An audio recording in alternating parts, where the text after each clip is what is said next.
Bodhisattva doctor Babasaheb Ambedkar यांच्या विचाराला प्रतिमेला वंदन करून उपस्थित सर्व श्रद्धा संपन्न शील संपन्न माझ्या माता भगिनी बांधव त्या सर्वांना माझा सविनय जय भीम। आपल्या गृहप्रवेशानिमित्त आपण सर्वजण बाबासाहेब कांबळे व निलिमा कांबळे यांच्या घराच्या गृहप्रवेशासाठी आपण सर्व आलेले नातलग आपले जिवाळ्याचे माणसं सर्वांना या कांबळे परिवाराच्या वतीने मी प्रथम जय भीम घेतो आणि आपल्या सर्वांचे गुरुवर्य पूज्य बनते नागघोष महाथेरो यांनाही पंचांग प्रणाम करतो आणि आपण सर्वांनी आता रिबिन कापून गृहप्रवेश करू आतमध्ये जायचे। पूज्य बनते आपल्याला त्रिशरण पंचशील देतील आणि गृहप्रवेशाचा कार्यक्रम थोड्या वेळामध्ये संपन्न होणार आहे। तरी सुद्धा या कार्यक्रमाला आलेले सर्वांना विनंती करत आहे की या कार्यक्रमाला उपस्थित असलेले आदरणीय बाबासाहेब कांबळे यांचे वडील समान चुलते 2 नंबरचे व त्यांच्या चुलती आयुष्यमान रंगनाथ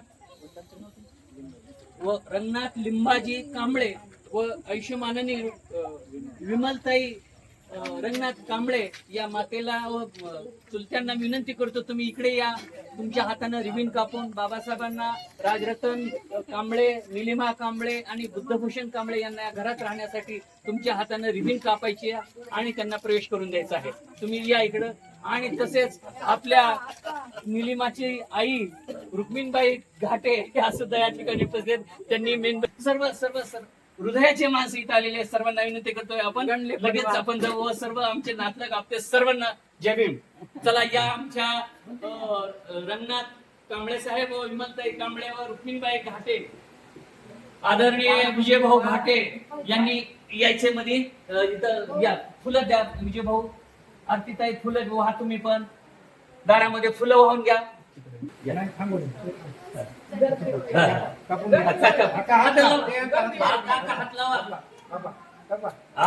टाळ्या वाजवा या आता सर्वजण यामध्ये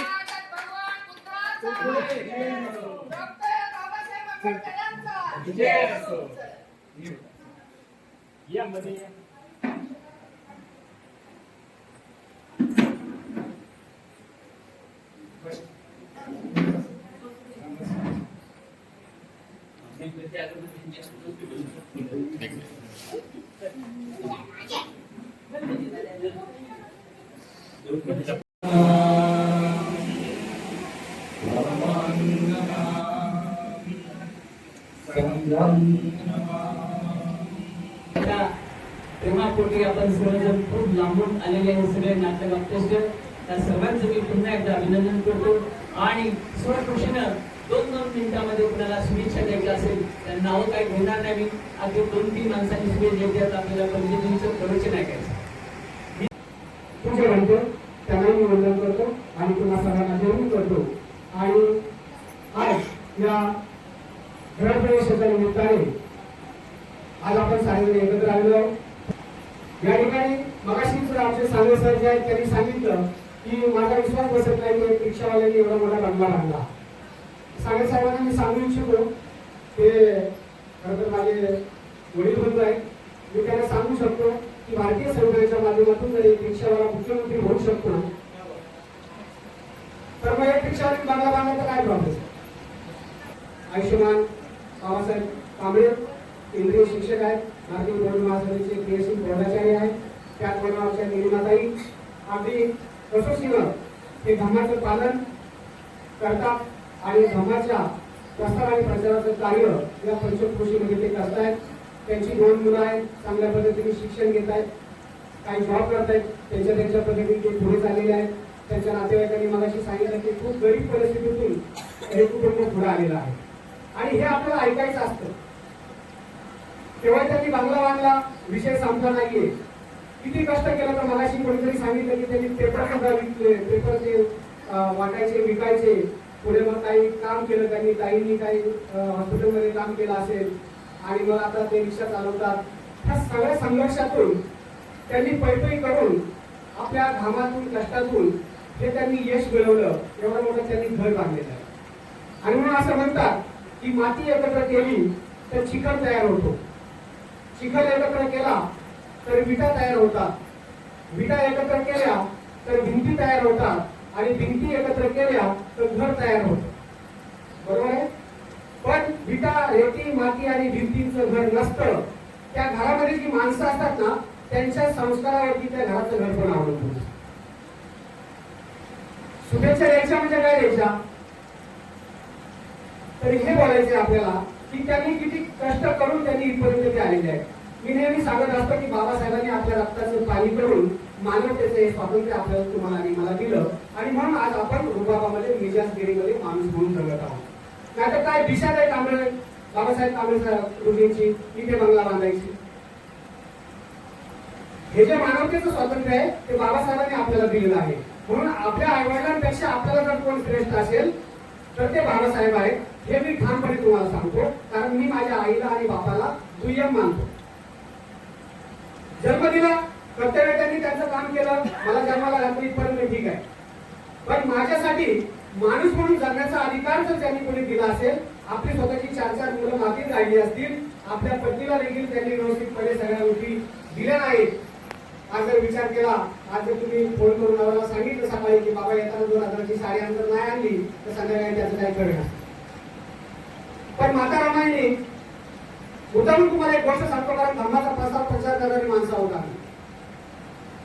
भारतीय संविधान लिहून झाल्यानंतर 26 नोव्हेंबर 1949 ला त्या हॉलमध्ये बाबासाहेबांनी या देशाला ते संविधान सुपूर्द केलं राजेंद्र प्रसाद आणि पंडित नेहरूंच्या हातात. बाबासाहेब घरी आले, आपण खुर्चीवर बसले आणि रडायला लागले. आणि रडायला लागल्यानंतर 2 मिनिटं रडले आणि परत ते 2 मिनिटं हसले. त्यांनी डोळे पुसले, परत ते रडायला लागले, परत ते हसले. आणि हे दृश्य नानकचंद रत्तूंनी पाहिलं. नानकचंद रत्तू माहिती आहे तुम्हाला, बाबासाहेबांचे पीए. या नानकचंद रत्तूंनी बाबासाहेबांना प्रश्न विचारला की बाबासाहेब, भारतीय संविधानाचे तुम्ही निर्माते, 32 डिग्र्या मिळवले तुम्ही, जगातले एवढे मोठे विद्वान, तुम्ही आता एकदम बालिश एखाद्या लहान बाळासारखं करताय, तुम्ही हसताय, मध्येच रडताय, मध्येच हसताय, असं का करताय?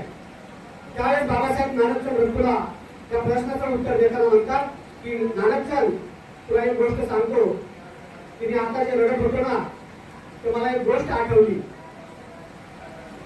की या 32 डिग्र्या मिळवण्यासाठी मी या जगाच्या कानाकोपऱ्यात गेलो. अमेरिका, इंग्लंड, जर्मनी अशा ठिकाणी जाऊन मी अभ्यास केला आणि हे सगळं काही मी संघर्षातून मिळवलं. हे मिळवत असताना मी मात्र माझ्या कामाकडे दुर्लक्ष केलं. हे मी कबूल करतो. आणि माझा आवडता मुलगा, अत्यंत माझा ज्याच्यावर जीव होता, तो राजरत्न जेव्हा वारला तेव्हा माझ्या पत्नीकडे म्हणजे रामूकडे त्याला जे सफेद कापड लागतं प्रेताला गुंडाळायला त्याच्यासाठी पैसे नव्हते. तिनं आपली जी फाटी साडी होती त्या साडीचा पदर फाटला आणि त्याच्यामध्ये राजरत्नला गुंडाळून तिने त्याला मशानभूमी केली. ही गोष्ट मला आठवली म्हणून मला लागली. आणि मला हसायला याचं येतंय की मी आज हे भारतीय संविधान लिहिलं की उद्या माझ्या समाजामध्ये जन्माला येणारा कुठलाही मुलगा त्याच्या वाट्याला राजरत्नासारखे दुःख येणार नाही. आणि माझा समाजातला जन्माला येणारा मुलगा हा स्फुटापुरामध्ये जन्माला येईल, अशा प्रकारचं मी भारतीय संविधान निर्माण केलं. आणि म्हणून मला हसायला असं ते उत्तर देतात. तर मी तुम्हाला जाता एवढं सांगेन की थोडंसं जास्तीचं बोललं, दोघांनाही विनंती करतो मला माफ करा, परंतु हे बोलणं खूप गरजेचं होतं. आणि आजच्या या गृहप्रवेशाच्या निमित्तानं मी माझ्या कांबळे कुटुंबियाच्या वतीनं, भारतीय बौद्ध महासभा शाळा कल्याण पूर्व अनुवरणच्या वतीनं आणि ज्यापैकी सम्राट पदवी स्पर्धेकरण करतो त्या सम्राटच्या वतीनं मी या उभयतांना, या कांबळे कुटुंबाला लाख लाख शुभेच्छा देतो, अंतकरणातून शुभेच्छा देतो आणि या ठिकाणी थांबतो. जय हिंद, जय भारत, जय भारत. या ठिकाणी तुझे कोणते रमायण हे आपल्याला मार्गदर्शन करतात. मला वाटलं भाटे सर बोलणार आहे, भाटे सर आवडतं.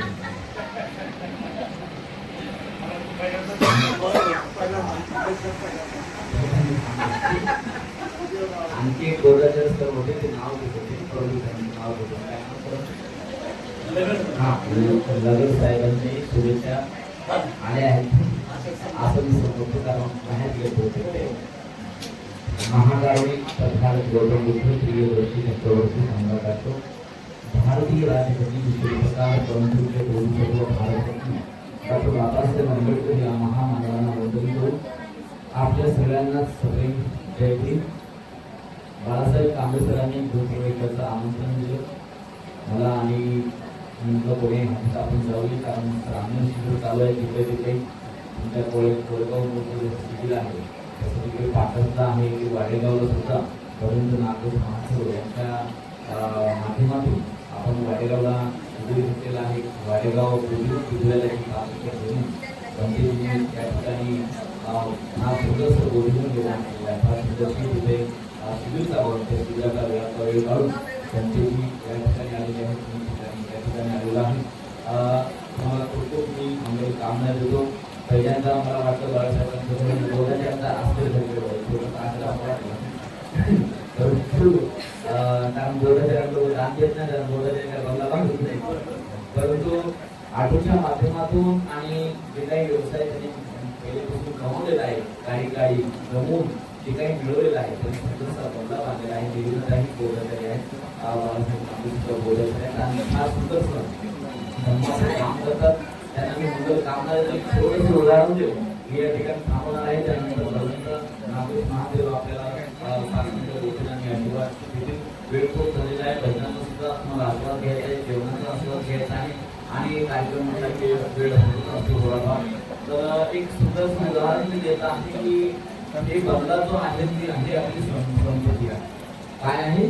संपत्ती आहे. बंगला आपली संपत्ती आहे, आपली जमीन ही आपली संपत्ती आहे, आपली शेती ही संपत्ती आहे, आपल्या घरातलं सोनं नाणं धन दौलत ही आपली संपत्ती आहे. या संपत्ती सोबत आपल्याला संपत्ती कमवावी लागते. काय कमवावी लागते? संपत्ती कमवावी लागते. संपत्ती म्हणजे काय? आपला मुलगा किंवा मुलगी म्हणजे आपले अपत्य. आपला मुलगा आपली मुलगी ही आपली संपत्ती आहे. संपत्ती आपण खूप कमावली, संपत्ती खूप कमावली. बंगला बांधला, गाडी घेतली, शेतजमीन घेतली, सोनं नाणं, गळ्यात सोनं, अंगठ्या, खूप सारं कमवलं, खूप संपत्ती कमवली आणि संपत्तीच नाही कमवली तर काय होईल? तुमची सर्व संपत्ती बरबाद करू नका. बरोबर का? म्हणून संपत्ती सोबत काय कमवावी लागते? संपत्ती कमवावी लागते. आणि ही संपत्ती 3 प्रकारची आहे हे आपल्याला या ठिकाणी सांगताय. पहिल्या प्रकारची संपत्ती कोणती? पहिल्या प्रकारची संपत्ती ही संपत्ती आपल्या आई वडिलांच्या संपत्तीमध्ये भर घालते. म्हणजे आपल्या आई वडिलांकडे शेती आहे, मुलाने चांगल्या प्रकारे कष्टातून घामातून नवीन पैसा कमवला आणि शेती विकत घेतली, म्हणजे जमीन विकत घेतली, शेती विकत घेतली, म्हणजे आई वडिलांच्या संपत्तीमध्ये भर घातली. मुलाकडे आई वडिलांकडे घर होतं, मुलांनी सुद्धा मेहनत कष्ट करून चांगल्या मार्गाने पैसा मिळवला आणि नवीन घर निर्माण केलं, नवीन घर बांधलं, म्हणजे आपल्या आई वडिलांच्या संपत्तीमध्ये भर घातली. नवीन पैसा, नवीन सोनं, नवीन धन, नवीन सोनं, असं जो मुलगा आपल्या आई वडिलांच्या संपत्तीमध्ये भर घालतो, नवीन सोनं घेतो, नवीन घर घेतो, नवीन बंगला घेतो, नवीन शेती घेतो, जो आपल्या आई वडिलांच्या संपत्तीमध्ये भर घालतो, ती संपत्ती, जो मुलगा किंवा तो मुलगा जो अपत्य, ही संपत्ती ही पहिल्या प्रकारची संपत्ती होय. तर पहिल्या प्रकारची संपत्ती म्हणजे 1 नंबरची संपत्ती. तर 1 नंबरची संपत्ती बाळासाहेब कांबळे या ठिकाणी त्यांच्या आई वडिलांचे झालेले आहे. आपण त्यांच्यासाठी टाळ्या वाजवून स्वागत करतो. कांबळे आणि नीलिमा कांबळे हे बोधाचार्य आहेत आणि धर्माचे संस्कार करतात. गाडी 1-1 रुपया करून हे सुंदरसं घरट त्यांनी बनवलेलं आहे. आपण खूप मंगल कामना टाळ्यांच्या माध्यमातून आपण केलेली आहे. दुसऱ्या प्रकारची संतती कोणती असते? दुसऱ्या प्रकारची संतती, या संततीला नवीन पैसा कमवता येत नाही, नवीन पैसा कमवता येत नाही, परंतु आई वडिलांच्या पैशाचं रक्षण करते. या संततीला म्हणजे या मुलाला किंवा मुलगा असेल, मुलगी असेल किंवा अपत्य, या मुलाला नवीन शेती पण विकत घेता येत नाही, परंतु आई वडिलांच्या शेतीचं रक्षण करते, आई वडिलांची शेती राखून ठेवते. जो आपल्या आई वडिलांच्या संपत्तीचं रक्षण करतो, त्याला नवीन संपत्ती कमवता येत नाही, तो दुसऱ्या प्रकारचा मुलगा होय, दुसऱ्या प्रकारची संपत्ती होय. म्हणजे त्याला नवीन घर पण विकत घेता येत नाही, परंतु आई वडिलांचं जे घर आहे त्या आई वडिलांच्या घराचं तो रक्षण करतो, म्हणजे राखण करतो. आई वडिलांची संपत्ती, आई वडिलांचं धन, आई वडिलांचं सोनं, आई वडिलांची शेती, आई वडिलांचं घर, या सगळ्याचं तो रक्षण करतो. त्याला नवीन काहीच कमवता येत नाही, परंतु आहे ते राखून ठेवतो. असा मुलगा, अशी मुलगी किंवा अशी संतती ही दुसऱ्या प्रकारची संतती होय. तिसऱ्या प्रकारची संतती कोणती? तिसऱ्या प्रकारची संतती आपल्या बापाचं सगळं विकून झाले. आपल्या बापाचं घर विकून खाते, आपल्या बापाची शेती विकून खाते, आपल्या बापाचे सगळे पैसे खर्चून टाकते, भिके कंगाले होते, बेवडा होते, जुगारी होते आणि सगळी संपत्ती बर्बाद करते. अशा प्रकारची संतती ही तिसऱ्या प्रकारची संतती होय. तर कांबळे साहेब तर पहिल्या प्रकारची संतती झालेली आहेत, त्यांना आपण मंगल कामनाही दिलेले आहेत, परंतु त्यांची संतती म्हणजे त्यांचा मुलगा, त्यांची मुलगी, त्यांचे नातू, त्यांचे बंधू, त्यांचे अपत्य ही सुद्धा एक नंबरची संतती हो आणि आहे त्या संपत्तीमध्ये भर घालो, नवीन घर घेऊ, नवीन जमीन घेऊ, नवीन शेती घेऊ, नवीन सोनं नाणं घेऊ आणि आहे त्या संपत्तीमध्ये भर घालो, त्यांचा विकास हो, त्यांचं मंगल हो, त्यांचं कल्याण हो, अशीच मी मंगल कामना करतो. आणि तिसऱ्या प्रकारची संतती मात्र आपल्याला कोणालाही बनायचं नाही आहे. नाही जमलं तर 2 नंबरची संतती बनायची आहे, म्हणजे आई वडिलांच्या संततीचं रक्षण करायचं आहे. कांबळे परिवार हा 1 नंबरची संतती झालेला आहे. आपल्या आई वडिलांची 1 नंबर संतती झाली, त्यांची पुढची संतती, त्यांचा मुलगा, त्यांचा अपत्य हे 1 नंबरची संतती होईल आणि आहे त्या संततीमध्ये भर घालेल आणि असंच पुढे जाईल. त्यांची खूप प्रगती हो, उंच उंच शिखरावर जाऊ, आपल्या घरामध्ये आपल्या सर्व सदस्यांना सुख मिळो, शांती मिळो, आपली प्रगती हो, मंगल कामना करतो. इथेच थांबतो. धन्यवाद. जय हिंद. नमस्कार.